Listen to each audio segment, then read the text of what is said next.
You think about the B2B side of things, it's actually not about fame and huge followings. It's more about this kind of credible expertise that is gained from proven experience.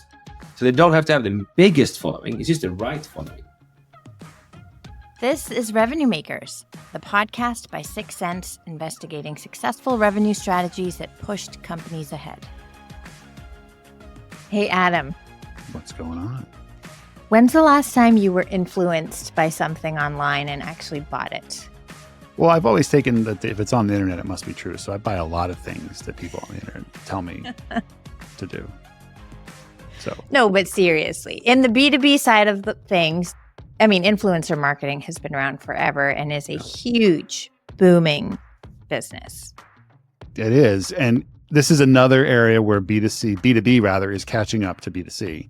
And we've seen the birth and now explosion of B2B influencers, kind of along with thought leadership, which we can sort of put together and sort of separate. But today's guest really just hit at both of these things in a really, really strong data-backed manner, because again, they're coming from LinkedIn.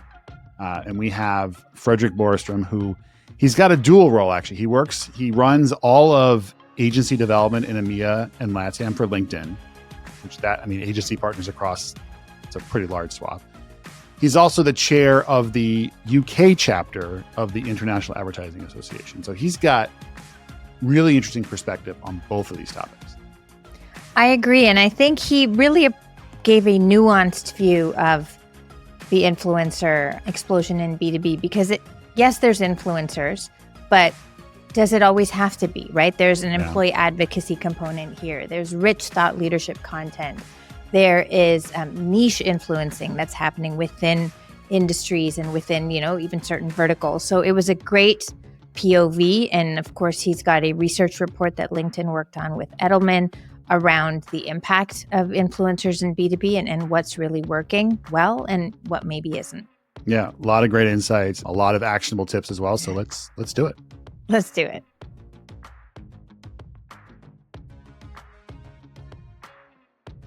Fredrik, thanks so much for joining us, or should I say influencing us, because that's where we're going to go today. So just let's dive right in. So LinkedIn, or actually LinkedIn and you're the author on this, or at least big part of it, published this report on the business of influence, right? So we're always talking about influencers, and obviously I think we all agree that the last year has been just the explosion of B2B influencers everywhere. From your perspective, right, what do you think the role is of the B2B influencer? It's easy to look at what goes on in like B2C, right? Like the influencers are everywhere. Someone posts about shoes on TikTok and they sell, millions and millions of dollars. But Adam, are you really looking at shoe ads on TikTok? Maybe. No. I have, unfortunately, bought even Instagram. I do feel like I'm a sucker for good ads. Yeah. So like the role there is clear. Maybe the role isn't as clear in B2B. So what do you think about from that perspective?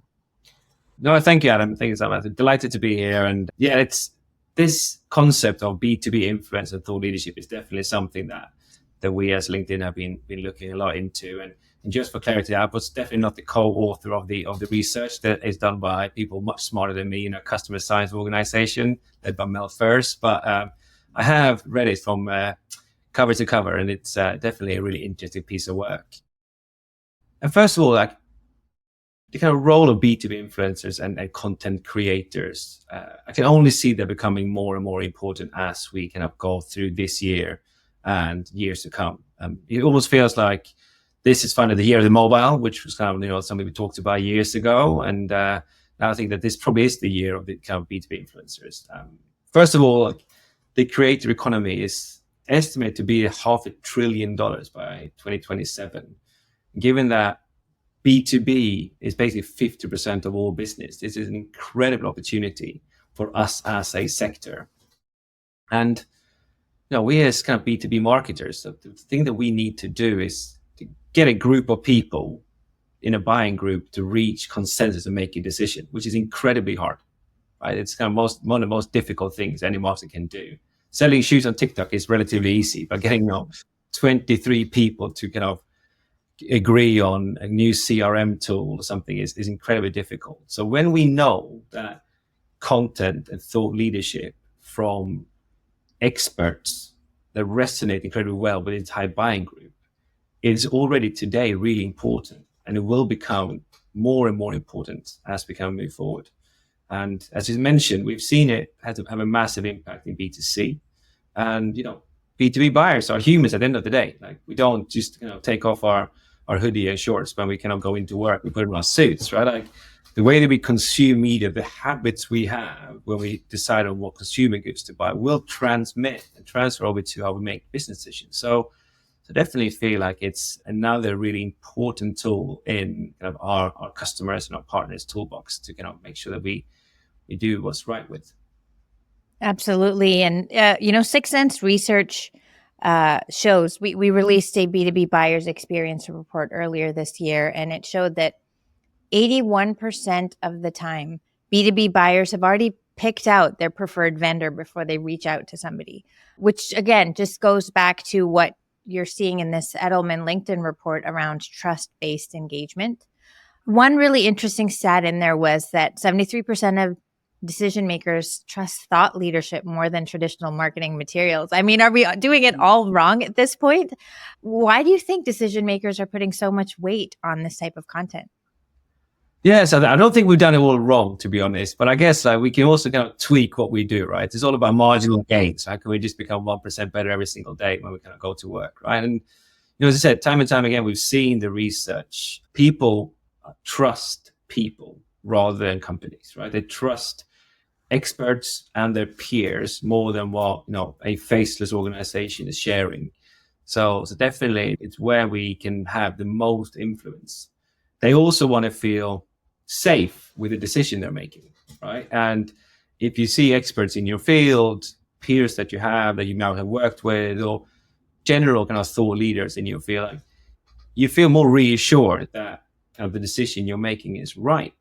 And for years we've used the quote like, "No one ever got fired from buying IBM," and it's kind of influencers and thought leadership content is kind of like almost that way to reassure your buying audience that you can be confident and be safe and trusted with this product or service. Then that helps them reach that consensus and that decision. So I definitely feel that is the case. And we often talk about this kind of 95-5 rule, where at any given point in time, only 5% of the audience is in a buying process, 95% outside of it. So how do you build connection with that audience when they're not in the buying mindset? So when you get to the buying mindset, you are one of the two on the day one list, right? So you do that with great thought leadership and kind of influencing people through creators rather than bombarding them with white papers or product sheets and these things, I think. And then there's a delicate balance, right, too, because you could also go and over-index and just be like, influencers all day, all the time, and it's all over the place, or you go heavy into thought leadership. I think there's some B2B brands that have probably are over-indexing a little bit too, right? Maybe to the point of like, you again, get to see your face all over. Maybe people say that about us, Simon. Maybe. Never mind. No, bad example. Anyway, what do you think the balance is, and how do you figure that out? I did see you put on an episode on Christmas Day, which I thought was very impressive. I listened to this morning on my walk, actually back from school, having dropped off my son. I was like, that's good, actually. But again, maybe when you're sitting down having a family Christmas, you might need a break and kind of listen to something interesting. It could be quite a good thing to do. Also, that was a repeat. So we took a page out of Law and Order and we just started showing repeats during off season. But actually, interestingly enough, those episodes, we could talk about those episodes got a ton of listens and downloads and engagement, which I wasn't sure what to expect, but it was Fredrik. Yeah, it was me actually, but I listened to it this morning, to be honest. Reload. No. First and foremost, I think the really important thing that you need to think about is think about your message. Think about what is the solution or what support are you bringing to your consumers and customers to help solve them his problems and challenges. Right? So I think that's the most important thing to do that initially in the process, right? And once you're clear on that, what is the real kind of support you bring to your customers, then you can start to think about how do I kind of balance the mix of everything, right? How I balance my kind of corporate thought leadership, how do I leverage my executives, how do I leverage the employee base that we have, and then sprinkle on some kind of creators on top of it. So I don't think there's like one silver bullet for any of these things, right? It's almost using it in combination. It's organic, it's paid, it's thought leadership, it's leveraging employee base as well as kind of your creators. And we normally see that the following of your employees within your company is 12 times bigger than the company's followership. So that's an incredibly important channel to be leveraged. And I think a lot of companies aren't doing that right or well enough. And I think it's like if the people that kind of remember to like crack that really well, I think is super important. And I also thought we had an event in London last year called B2B Believe, and we had John Evans of the Uncensored CMO podcast fame on stage talking about kind of thought leadership and creators. And it's really interesting that he has a day job, and his day job is the chief client officer of System One. And he launched his podcast as a bit of a side hustle, and he has taken on almost a life of its own. And he's probably as famous for that, or even maybe more famous for that as an influencer and a content creator than his day job. And I believe that at the moment, almost half of the incoming leads to System One comes from podcast. So it's again like a perfect example of like, actually, you don't have to think about it as like the executive does this, the employee does this, the creators does this. Actually, you can actually kind of play multiple roles, where you kind of have to make sure you kind of do it as everything, right? Everything is in balance. Like you can't focus everything on events or have this or this. Actually, it's just kind of how do you, the entire mix help to drive both short-term and long-term revenue, pipeline, awareness, consideration.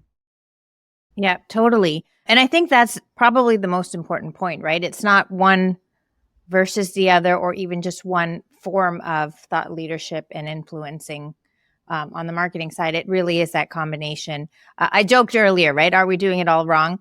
Truly, I think at 6 Sense, we do put a lot of focus on thought leadership type content, research content that will resonate with our target personas and ourselves as well, right? Like we want to really understand the B2B buying behavior.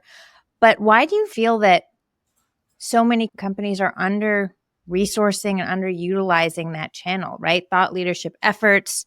Some of it might go back to the fact that it is tougher to attribute back to what everyone is being measured on, right? Pipeline and leads and things like that. But we've known the impact of a brand to demand strategy. We spoke about it on stage at Cannes last summer together, right? Why isn't this being done more? Yeah, I think it's probably one of the things you touched on there, right? I think it's kind of like, how do you measure the impact of it, right?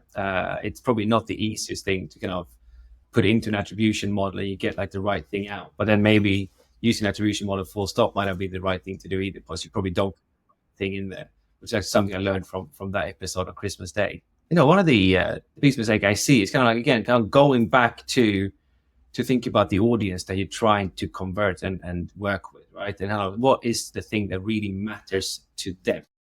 One of the things that we talk a lot about at LinkedIn is this notion of buyer groups. We published a piece of research earlier last year together with Bain and our B2B Institute, where we looked at kind of the concept of buyer group marketing, where there's basically two different types of buying groups within the entire buyer group. One is the target buyers, that kind of is the traditional titles that you would go to target, like, it could be a CIO, CTO, and then you have the hidden buyers, which is kind of the more of the operational teams. It could be procurement, finance, HR, operations. And these two groups have equal amounts of say in the buying decision.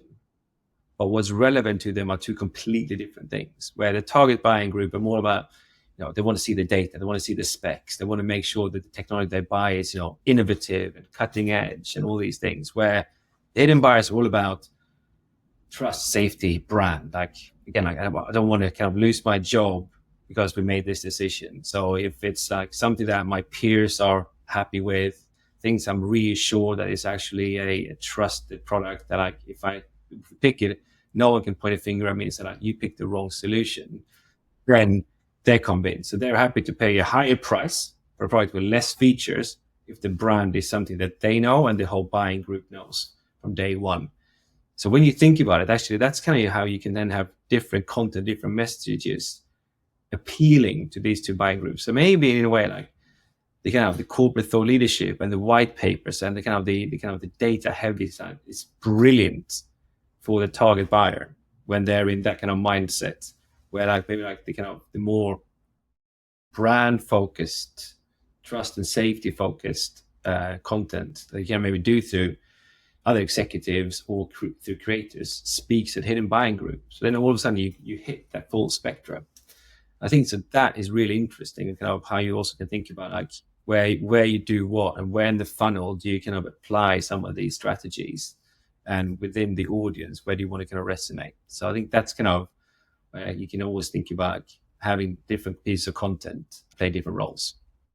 One thing I think we don't usually get into like products and features here, but I think LinkedIn is in a unique space. I mean, probably most of our listeners are, or we're working with folks that are using LinkedIn from a, a paid advertising perspective as well. And like, we're talking about thought leadership, we're talking about content, and you've literally developed over the last, I guess it's probably been a year and a half now, a specific advertising product designed thought leadership ads, which from my perspective, I still think it's in its early days. And correct me if I'm wrong. I think if you look across like advertisers not being used, what probably aligns with people not doing thought leadership either. No, for sure. Like it's definitely like in its early days now. Like for a long time when you launched ads on LinkedIn, it was launched from a company page, and it was from a company. So you saw like a 6 cents ad from 6 cents. That was brilliant in a lot of ways, right? But then if you kind of would see, if I'm a CMO in a role and I'm looking at the product service, and I've seen an ad from you side coming into my feed, that obviously resonates with me a lot more, because I see someone in my field that has a similar role to me, speaking my language, being able to help and solve my issues. That just kind of makes a lot of sense, right? So I think it's definitely an area that we are kind of leaning into now. And speaking to some of our agency partners that I work closely with and some of our brands as well, they're seeing great results using these ad formats. Because again, it's like people buy from people. So like if an ad is coming from someone, either from the company or someone that you partner with or your customers, then that kind of will definitely resonate really well. Yeah. I mean, I think the thing that's really interesting about that, I mean, again, if anyone listening is not familiar, basically the ability to take a post from an individual, well, it started as taking as a post from an individual working in your organization and sponsoring it out using all of the same targeting as a regular LinkedIn ad, which that in of itself was huge. But what happened not long after, which I think is sort of the entree into influencer, is now being able to do it with someone who doesn't work for your company.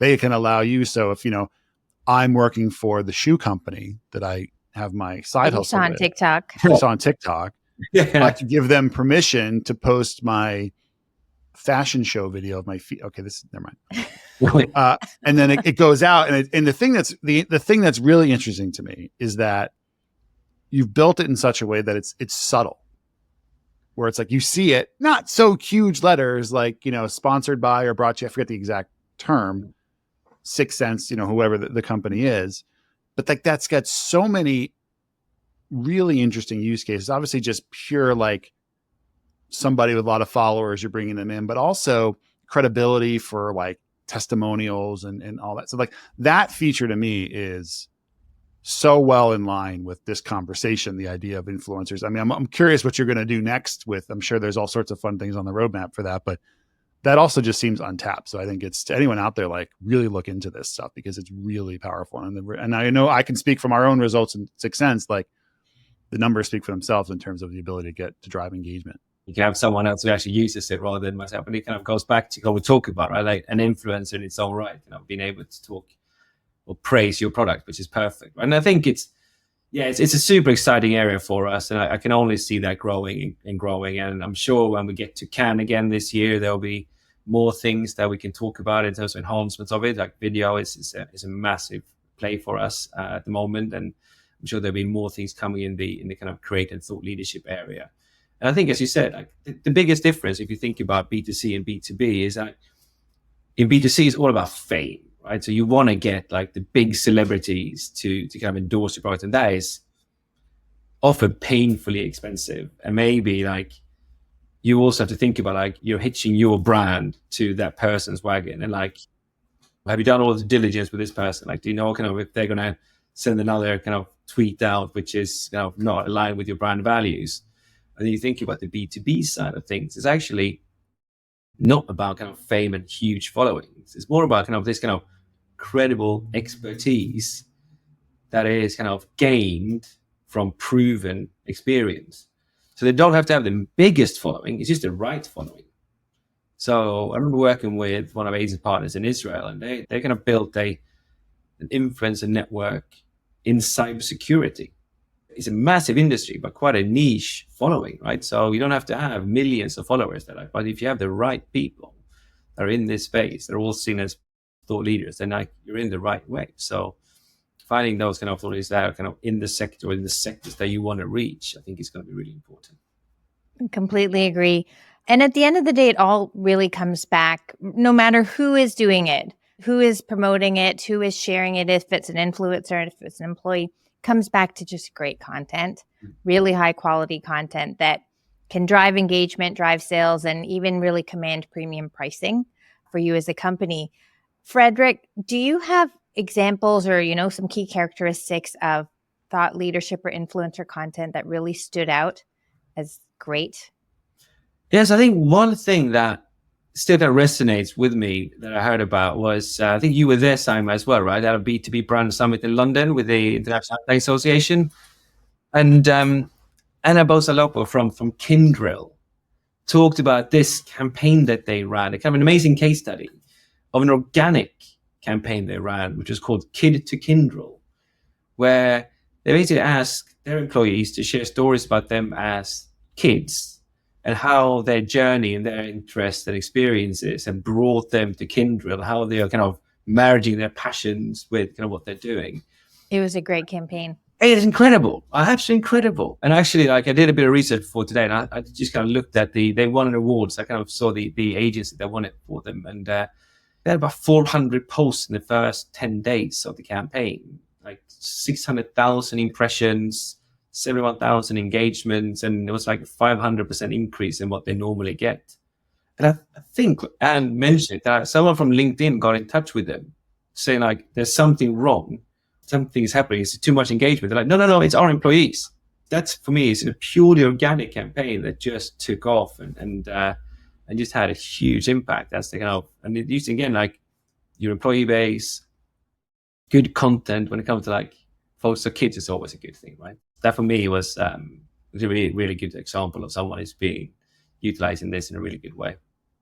So one should set a goal to get LinkedIn engineering to reach out and be like, whoa, you broke your page. What's going on? Yeah, I think that's always a career goal to have, right? In a way, like if you get someone from product or engineering calling you saying you've not hacked the system, once you can have your page is on fire, then I think you've done something right at least.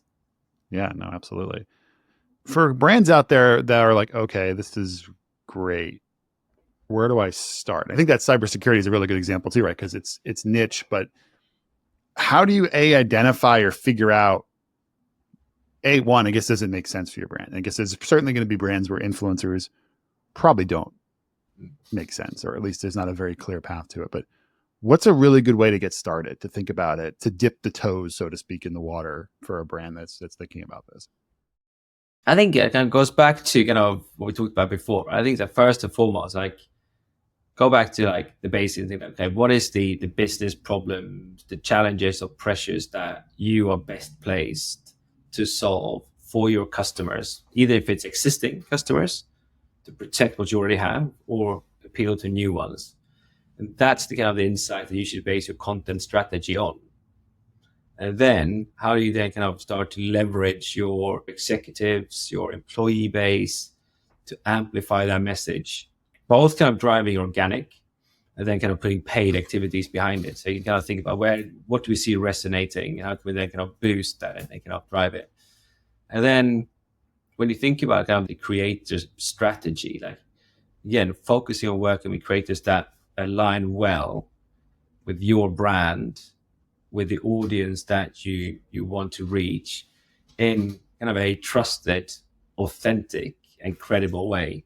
So I think that's also the thing that's really important for us, right? It's kind of that kind of air of expertise, authenticity, and being well trusted, just kind of will kind of have big impact for what you do. And then going back to kind of what we talked about as well, it's like, this is a long-term play, right? It's like, it's not something like, oh, you turn on, create a story and tons of inbound things immediately, right? It's sadly not the same as if you do it on Instagram or TikTok, other kind of B2C social channel. But it should be part of kind of your long-term strategy. Like, we want to build, future pipeline, we want to bring future cash flow. And if you have that kind of 95-5 rule kind of in the back of your mind, like, how can you start to utilize all of these things in your toolbox when it comes to influence and thought leadership to kind of drive that long-term impact and consideration? That's kind of where we can start. And then there are tons of places where you can be inspired, right, as well. Not everyone has to do what the team at Kyndryl did, but, kind of seeing kind of sense of your podcast, kind of what John Evans is doing for System 1, I think is a great thing. So I'm sure there's plenty to see and learn from as well out there. And I'm sure we see more and more of that as well as we kind of think about the kind of entrance into kind of the B2B Cannes Lion this summer and now the large kind of B2B area or B2B events as we kind of go forward. Listen, this was a great conversation, Fredrik. So many tangible takeaways and just great ideas. We have a question that we ask every guest at the end of the episode. What is the most ridiculous thing that you've been asked to do in your career? So my first job I had out of uni was in Stockholm in Sweden. And I was kind of a management trainee for kind of the three founders of this company. And our kind of chief creative officer was...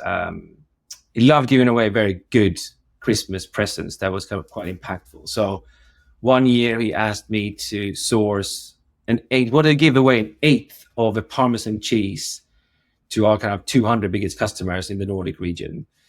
Quite difficult to get, but we managed to do it. But I think the most ridiculous was when we then the next year was going to give away a magnum bottle of very nice red wine that we'd sourced from a vineyard in France.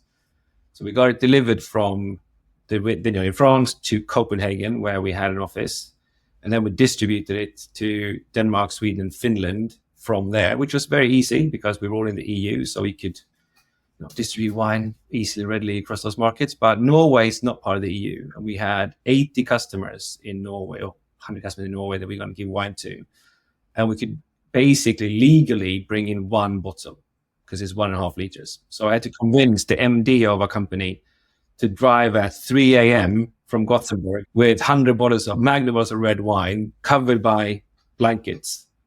Luckily, there's no kind of border control between Sweden and Norway, and the statute of limitations have hopefully now passed. So nobody's going to get in trouble. Yeah, so I remember waking up in the morning and texting him. I'm like, have you arrived in the office? It's like, yes. I was like, oh, thank God. That might be the first one where statute of limitations came up. That was good. So I was thinking about it. I'm like, I'm sure that's been the case. And that's definitely the one. Amazing. Well, this was great. Really appreciate you joining, and hopefully the authorities don't catch up with anybody. Thank you. You've been listening to Revenue Makers. Do you have a revenue project you were asked to execute that had wild success? Share your story with us at sixthsense.com/revenue. We might just ask you to come on the show. And if you don't want to miss the next episode, be sure to follow along on your favorite podcast app.